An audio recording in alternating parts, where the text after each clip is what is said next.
Hello friends, welcome to Chitra Science Hub. Today we will discuss part 2 of enzyme inhibition, that is irreversible inhibition. Irreversible inhibition में inhibitor जो है enzyme की active site पे covalent bond की help से bind करता है और वो फिर एंजाइम से अलग नहीं होता और परमानेंटली एंजाइम को इनएक्टिवेट कर देता है। तो इरिवर्सिबल इनहिबिशन में जो इनहिबिटर और एंजाइम का कॉम्प्लेक्स बनता है वो बॉन्डिंग जो है वो स्ट्रॉन्ग बॉन्डिंग होती है और इनहिबिटर जो है वो इरिवर्सिबली बाइंड होता है with the active site of the enzyme. Inhibitor जब एक्टिव साइट पर बाइंड कर जाता है तो वो दो तरह से एंजाइम को इनएक्टिवेट करता है, या तो वो सबस्ट्रेट की बाइंडिंग को रोकता है या फिर कैटालाइटिक जो वहाँ पर कंपोनेंट्स हैं आपके, जैसे एक्टिव साइट पे जो अमीनो एसिड्स हैं उनके जो कैटालाइटिक ग्रुप हैं उन ग्रुप से बाइंड करके उन्हें जो है इनएक्टिव कर देता है। तो इनहिबिटर जो है या तो सबस्ट्रेट की बाइंडिंग रोकता है या कैटालाइटिक कंपोनेंट्स को डिस्ट्रॉय करता है। इरिवर्सिबल इनहिबिशन जो है, इरिवर्सिबल इनहिबिटर जो है वो एंजाइम से अलग नहीं किया जा सकता, ना डाइल्यूशन से, ना डायलिसिस से और ना सबस्ट्रेट की कंसंट्रेशन बढ़ाकर। जैसे कम्पिटिटिव इनहिबिशन में हम सबस्ट्रेट की अगर कंसंट्रेशन बढ़ा दें तो इनहिबिशन को ओवरकम किया जा सकता है, लेकिन इरिवर्सिबल इनहिबिशन में सबस्ट्रेट की कंसंट्रेशन बढ़ाने के बाद भी आप इरिवर्सिबल इनहिबिटर जो साइट पर बाइंड है उसे वहाँ से रिलीज़ नहीं करा सकते।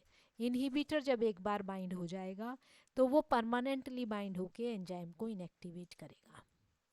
इरिवर्सिबल इनहिबिटर्स को हम तीन कैटेगरी में डिवाइड करते हैं। पहला है ग्रुप स्पेसिफिक रिएजेंट, दूसरे हैं सबस्ट्रेट एनालॉग्स और तीसरे हैं सुसाइड इनहिबिटर्स। अब डिटेल में देखते हैं हम एक एक को। सबसे पहला ग्रुप स्पेसिफिक रिएजेंट्स क्या हैं? ये रिएजेंट्स एंजाइम की जो एक्टिव साइट पर एमिनो एसिड्स प्रेजेंट हैं उनके स्पेसिफिक फंक्शनल ग्रुप से ये रिएजेंट बाइंड्स करते हैं और इस तरह से ये एंजाइम की कैटालाइटिक एक्टिविटी को इनएक्टिवेट करते हैं। अब वो स्पेसिफिक फंक्शनल ग्रुप्स कौन से हैं? जैसे कि सिस्टीन का thiol group SH group, serine का OH group, imidazole group histidine amino acids का। ये इनहिबिटर्स यूज़ किए जाते हैं कि आपके एंजाइम की एक्टिव साइट पर एमिनो एसिड्स का कौन सा फंक्शनल ग्रुप कैटालाइसिस में पार्टिसिपेट करता है, ये इन्वेस्टिगेट करने के लिए हम इन रिएजेंट्स को यूज़ करते हैं कि एंजाइम की एक्टिव साइट पर कौन सा फंक्शनल ग्रुप एमिनो एसिड का कैटालाइसिस में रोल प्ले कर रहा है, ये जानने के लिए हम इन इनहिबिटर्स को यूज़ करते हैं। एग्जाम्पल देखते हैं। ये आपका डायग्राम देखिए, ये एंजाइम है एसिटाइल कोलिन एस्टीरेज। इस एंजाइम का काम क्या है? जो न्यूरोट्रांसमीटर है एसिटाकोलिन, इसका ये ब्रेक डाउन करता है और जो नर्व इम्पल्स चल रही है उसे टर्मिनेट करता है। एसिटाकोलिन जो है वो न्यूरोट्रांसमीटर है जिसका काम क्या है, दो नर्व्स के बीच में नर्व इम्पल्स को तक मैसेज, नर्व इम्पल्स भेजता है दो नर्व सेल्स के बीच में। तो ये जो एसिटाइल कोलिन एस्टीरेज है ये क्या काम करता है, एसिटाकोलिन का हाइड्रोलाइसिस करता है और नर्व इम्पल्स को टर्मिनेट करता है, रोकता है।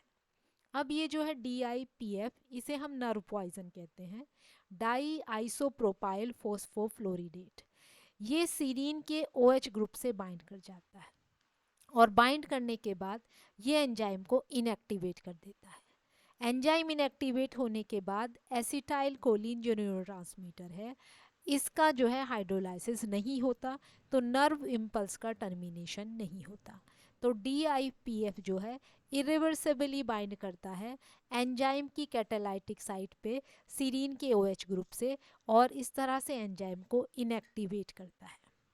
अब दूसरा इनहिबिटर सबस्ट्रेट एनालॉग्स और एफिनिटी लेबल्स।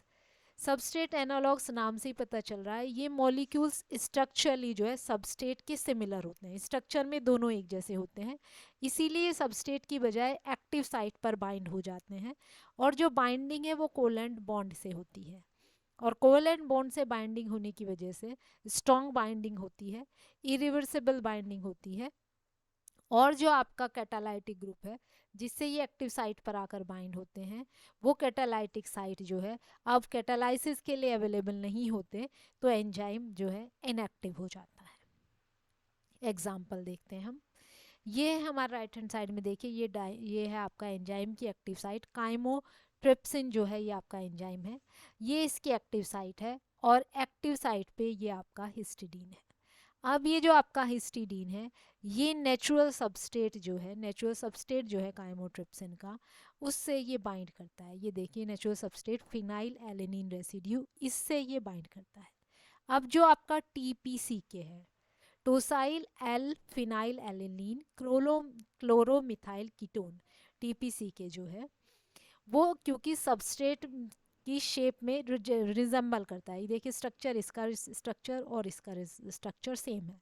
स्ट्रक्चर सेम होने की वजह से ये इनहिबिटर जो है इस एंजाइम की एक्टिव साइट पर आकर बाइंड हो जाता है, और बाइंड होने के बाद इसकी जो ये कैटालाइटिक ग्रुप है, ये इस कैटालाइटिक ग्रुप पे ये बाइंड होके इसे मॉडिफाई कर दिया। तो ये जो है इस तरह से एक्टिव साइट पे जो फंक्शनल ग्रुप है आपका कैटालाइटिक ग्रुप, वो कैटालाइसिस के लिए अवेलेबल नहीं होगा, तो एंजाइम आपका इनएक्टिव हो गया। तो टीपीसीके जो है इरिवर्सिबली बाइंड करेगा हिस्टिडीन रेसिड्यू से और एंजाइम को इनएक्टिवेट करेगा।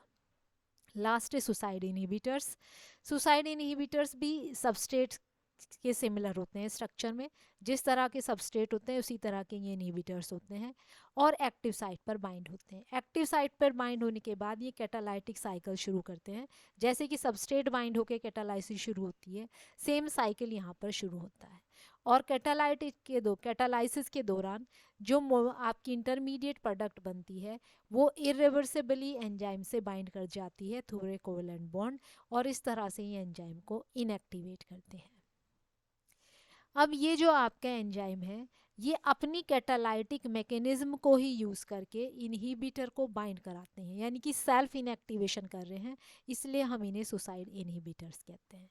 अब क्योंकि ये कैटालाइटिक मैकेनिज्म यूज़ कर रहे हैं, इसलिए इन्हें मैकेनिज्म बेस्ड इनहिबिटर्स भी कहा जाता है, क्योंकि ये पहले इनहिबिटर्स एक्टिव साइट पे बाइंड होते हैं, फिर एंजाइम का नॉर्मल कैटालाइटिक साइकिल चलता है, और उसके बाद इनहिबिटर कोवेलेंट बॉन्ड से बाइंड करके एंजाइम को इनएक्टिवेट करते हैं।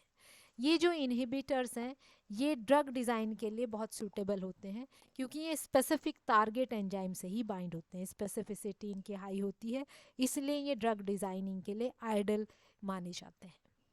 एग्जाम्पल देखते हैं, राइट हैंड साइड डायग्राम में देखिए, यह है 5-फ्लोरोयूरेसिल।